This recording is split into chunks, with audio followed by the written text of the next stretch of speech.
Hey everyone, Mr. Murphy here. I'm going to go over the photosynthesis diagram practice worksheet. Before I do that, I just want to be clear what this picture is all about. This is actually a picture of a chloroplast organelle inside of a plant cell. So plant cells that photosynthesize, which would be the leaves and the stems and all the green parts, are chock full of these chloroplasts. So every chloroplast would be full of these things. What's more is you see these little discs here, these thylakoids. They form a stack called a granum. There are actually many, many grana jam-packed inside of every chloroplast. So there's actually a lot more going on, but this is simplified so we can understand the different pieces of it. Hopefully you didn't have too much trouble. You can see the arrows of things coming in, things coming out, a little bit of new stuff in the middle, but overall it's a pretty straightforward diagram. For the first question, it asks where would we find the chlorophyll, which is a pigment that captures sunlight. And that would be inside of these thylakoids. So on the light-dependent side of this diagram here is where we are capturing the sunlight and doing stuff with it. For the second question, it says, so the right-hand side doesn't capture light, so where does it get its energy?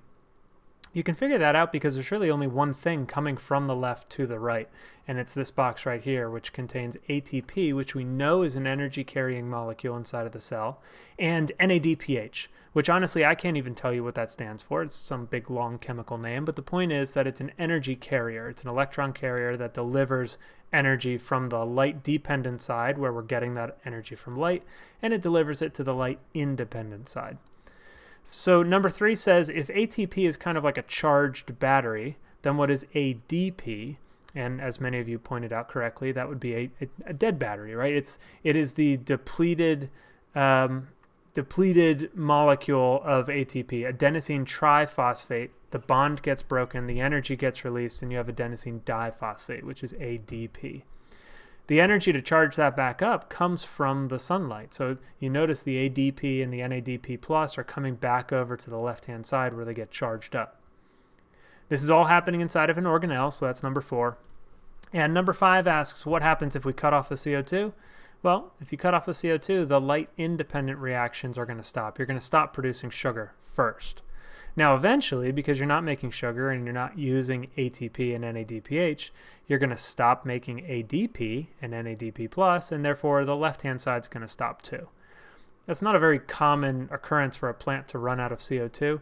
More likely, the plant would run out of sunlight, like at nighttime.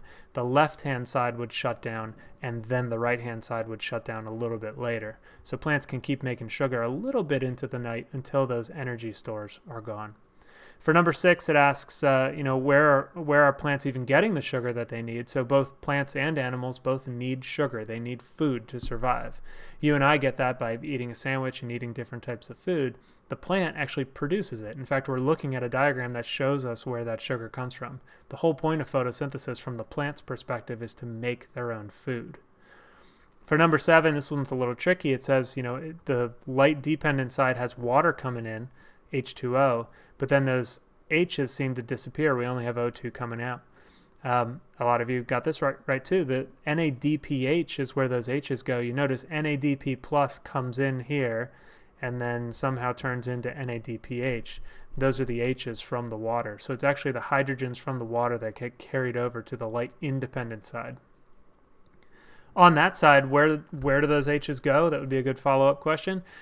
Into the sugar. Don't forget, the molecule glucose is C6H12O6.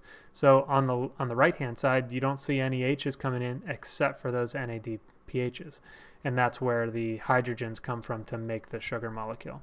So that's the quick overview of photosynthesis. What we're going to do in our next lessons is go into the specifics of the left and right-hand side, and then we'll be moving on to cell respiration and other bigger and better things. So if you have questions, email me, and I hope that was helpful. Thanks.